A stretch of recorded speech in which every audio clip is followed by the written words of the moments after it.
പ്രവാസ ലോകത്തെ വാർത്തകളും വിശേഷങ്ങളും അതുപോലെ മാറി മാറി വരുന്ന നിയമങ്ങളും നേരത്തെ അറിയാൻ ഈ ചാനൽ സബ്സ്ക്രൈബ് ചെയ്യൂ. അടുത്തുള്ള ബെല്ലൈക്കൺ എനേബിൾ ചെയ്യാൻ മറക്കേണ്ട. നമസ്കാരം, ഒമാൻ വാർത്തകളിലേക്ക് സ്വാഗതം. ഇന്ന് സെപ്റ്റംബർ 9. പ്രധാന വാർത്തകൾ. ജ്വല്ലറിയിൽ നിന്ന് സ്വർണം മോഷ്ടിച്ച കേസിൽ 4 പേരെ അറസ്റ്റ് ചെയ്തതായി റോയൽ ഒമാൻ പോലീസ് അറിയിച്ചു. ഏഷ്യൻ പ്രവാസികളെ അമീറാത്ത് വിലായത്തിൽ നിന്ന് മസ്കത്ത് ഗവർണറേറ്റ് പോലീസാണ് പിടികൂടിയത്. ഇവർക്കെതിരെയുള്ള നിയമ നടപടികൾ പൂർത്തിയായി വരികയാണ്. മോഷ്ടിച്ച വസ്തുക്കൾ കണ്ടെടുക്കുകയും ചെയ്തു. കഴിഞ്ഞ മാസം റൂവി മേഖലയിലെ സ്വർണ്ണക്കടയിൽ നിന്ന് വൻതോതിൽ സ്വർണ്ണാഭരണങ്ങൾ മോഷ്ടിച്ച അറബ് ഏഷ്യൻ രാജ്യക്കാരായ 8 പേരെയും പോലീസ് പിടികൂടിയിരുന്നു. മോഷണക്കുറ്റങ്ങൾ കുറയ്ക്കുന്നതിനായി കടകളുടെയും സ്വകാര്യ സ്ഥാപനങ്ങളുടെയും ഉടമകൾ സ്ഥാപനങ്ങളിൽ സുരക്ഷാ മാനദണ്ഡങ്ങൾ royal air force of Oman commander air vice marshal Khamis bin Hamad Al Ghafri Egypt international aviation and space എക്സിബിഷന്റെ ഉദ്ഘാടന ചടങ്ങിൽ പങ്കെടുത്തു. അന്താരാഷ്ട്ര വ്യോമയാന കമ്പനികളുടെ ഏറ്റവും പുതിയ ഉൽപ്പന്നങ്ങൾ പ്രദർശിപ്പിച്ച എക്സിബിഷനിൽ സൈനിക പ്രതിനിധി സംഘത്തോടൊപ്പം അൽ ഗഫ്രി പര്യടനം നടത്തി. അത്യാധുനിക സൈനിക സാങ്കേതിക വിദ്യകളെക്കുറിച്ചും വ്യോമയാന പ്രതിരോധ മേഖലകളിലെ നൂതനത്വങ്ങളെക്കുറിച്ചും പ്രതിനിധി സംഘത്തിന് അധികൃതർ വിശദീകരിച്ചു. ഒമാനിലെ റോയൽ എയർഫോഴ്സിലെ നിരവധി മുതിർന്ന ഉദ്യോഗസ്ഥരും സന്ദർശനവേളയിൽ അൽ ഗഫ്രിക്കൊപ്പം ഉണ്ടായിരുന്നു. തപാൽ പാഴ്സലിൽ ഒളിപ്പിച്ചു കടത്തിയ കഞ്ചാവ് ഒമാൻ കസ്റ്റംസ് പിടികൂടി. രാജ്യത്തേക്ക് 2 കിലോ കഞ്ചാവ് കടത്താനുള്ള ശ്രമം ഡയറക്ടറേറ്റ് ജനറൽ ഓഫ് കസ്റ്റംസ് ആണ് പരാജയപ്പെടുത്തിയത്. സ്കാനിങ്ങിലൂടെ കഞ്ചാവ് കണ്ടെത്തുന്നതിന്റെ വീഡിയോയും അധികൃതർ പുറത്തുവിട്ടു. കള്ളക്കടത്തിൽ ഉൾപ്പെട്ടവർക്കെതിരെയുള്ള നിയമ നടപടികൾ നടന്നുവരികയാണെന്ന് അധികൃതർ അറിയിച്ചു. വിമാനയാത്രക്കാരുടെ അവകാശങ്ങൾ സംരക്ഷിക്കാൻ സിവിൽ ഏവിയേഷൻ അതോറിറ്റി പുതിയ നിയമം പുറത്തിറക്കി. കഴിഞ്ഞ ദിവസം പുറത്തിറക്കിയ മന്ത്രിതല ഉത്തരവിന്റെ അടിസ്ഥാനത്തിലാണ് യാത്രക്കാർക്ക് അനുകൂലമായ നിയമം നടപ്പിലാക്കിയിരിക്കുന്നത്. യാത്രക്കാർ പാലിക്കേണ്ട നിയമനിർദ്ദേശങ്ങളും വിമാന കമ്പനികൾ പാലിക്കേണ്ട നിയമങ്ങളും പുതിയ ഉത്തരവിലുണ്ട്. വിമാനം വൈകിയാൽ താമസ സൗകര്യം, വൈകിയത് മൂലം യാത്രക്കാരനുണ്ടായ പ്രയാസങ്ങൾക്കും നഷ്ടങ്ങൾക്കും പരിഹാരം നൽകൽ എന്നിവ നേരത്തെ തന്നെ ഒമാന്റെ ഏവിയേഷൻ നിയമത്തിലുണ്ട്. പുതിയ നിയമമനുസരിച്ച് വിമാന കമ്പനികൾ യാത്രക്കാരോട് പാലിക്കേണ്ട വ്യവസ്ഥകളും വ്യക്തമാക്കുന്നു. ഇതനുസരിച്ച് യാത്രക്കാരിൽ നിന്ന് നേരത്തെ പ്രഖ്യാപിച്ചതല്ലാത്ത ഫീസുകളോ അധിക നിരക്കുകളോ ഈടാക്കാൻ പാടില്ല. വിമാന കമ്പനികൾ അമിത ബുക്കിംഗുകൾ നടത്താൻ പാടില്ല. ഇങ്ങനെ അധിക ബുക്കിംഗ് മൂലം യാത്രക്കാരന്റെ ഇഷ്ടപ്രകാരമല്ലാതെ യാത്ര മുടക്കേണ്ടി വന്നാൽ വിമാന കമ്പനികൾ യാത്രക്കാരന്റെ അവകാശങ്ങൾ രേഖാമൂലം നൽകണം. യാത്രക്കാരന് അതേ വിമാന കമ്പനിയുടെ മറ്റ് വിമാനങ്ങളിലോ മറ്റ് വിമാന കമ്പനിയുടെ വിമാനത്തിലോ യാത്ര ചെയ്യാൻ അവസരമൊരുക്കണം. ഇത്തരം അവസരത്തിലുണ്ടാവുന്ന നിരക്ക് വ്യത്യാസം വിമാന കമ്പനികൾ നൽകണം. നബിദിനത്തോടനുബന്ധിച്ച് ഒമാനിൽ സെപ്റ്റംബർ 15 പൊതു അവധിയായിരിക്കുമെന്ന് അധികൃതർ അറിയിച്ചു. വാരാന്ത്യ ദിനങ്ങൾ ഉൾപ്പെടെ തുടർച്ചയായി 3 ദിവസം അവധി ലഭിക്കും. പൊതു സ്വകാര്യ മേഖലകളിലെ ജീവനക്കാർക്കും അവധി ബാധകമായിരിക്കും. ഒമാനിൽ റബിയുൽ അവ്വൽ 12 വരുന്നത് സെപ്റ്റംബർ 16-നാണ്. ഓണത്തിന്റെ വരവറിയിച്ച് അത്തം പിറന്നതോടെ പ്രവാസികൾ ഓണാഘോഷ തിരക്കിലേക്ക്. വയനാട് പ്രളയ പശ്ചാത്തലത്തിൽ ആഘോഷങ്ങളിൽ നിന്ന് ചിലരെങ്കിലും വിട്ടുനിൽക്കുമെങ്കിലും പൊതുവെ ആഘോഷ പ്രസരിപ്പിൽ തന്നെയാണ് പ്രവാസികളും. ചില സംഘടനകളും കൂട്ടായ്മകളും ആഘോഷ ചെലവുകൾ ദുരിതാശ്വാസ കമ്മിറ്റിക്ക് അയച്ചു കൊടുക്കുന്നുണ്ട്. ഈ വർഷം ഓണാഘോഷം നിർത്തിവെക്കുകയാണെന്നും ഈ സംഖ്യ ഉപയോഗിച്ച് പ്രളയബാധിതർക്ക് ഒരു വീടെങ്കിലും വെച്ചുകൊടുക്കാനാണ് ശ്രമിക്കുന്നതെന്നും വർഷങ്ങളായി ഓണാഘോഷം ഭംഗിയായി നടത്തുന്ന ഒരു പ്രവാസി സംഘടനയുടെ പ്രതിനിധി അറിയിച്ചു. ചെലവ് ചുരുക്കി ഓണം ആഘോഷിച്ച് ബാക്കി സംഖ്യ ദുരിതബാധിതർക്കായി ഉപയോഗപ്പെടുത്തുന്ന സംഘടനകളും നിരവധിയാണ്.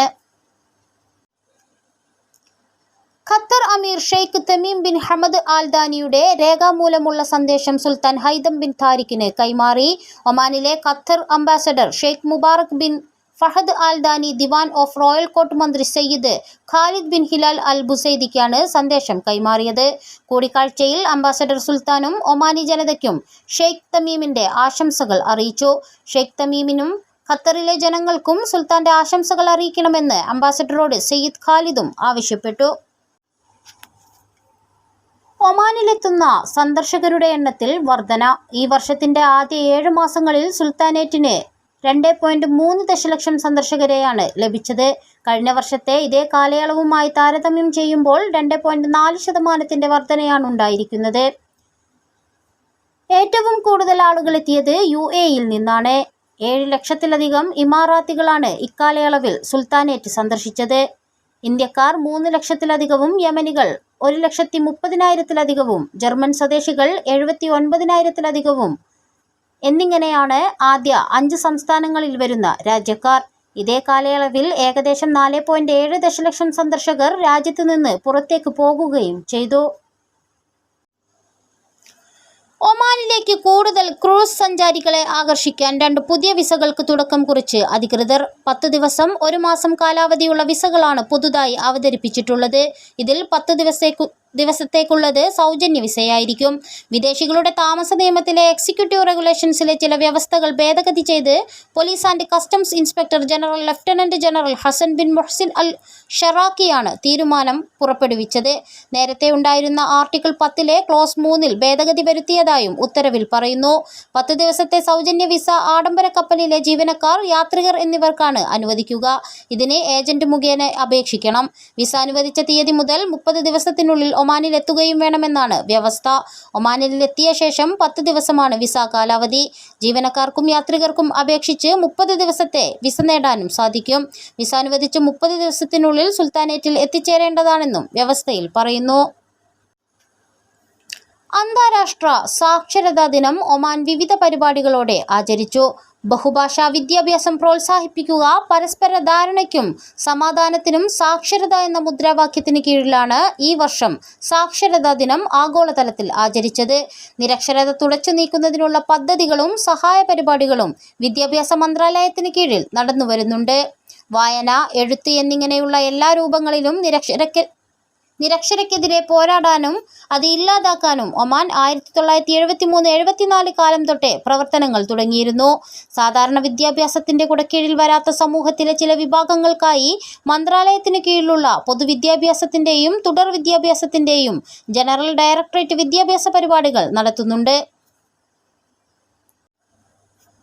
ഭാര്യയെയും ഭാര്യാമാതാവിനെയും കൊലപ്പെടുത്തിയ 2 വ്യത്യസ്ത സംഭവങ്ങളിൽ 2 വിദേശികൾ സൗദിയിൽ അറസ്റ്റിലായി.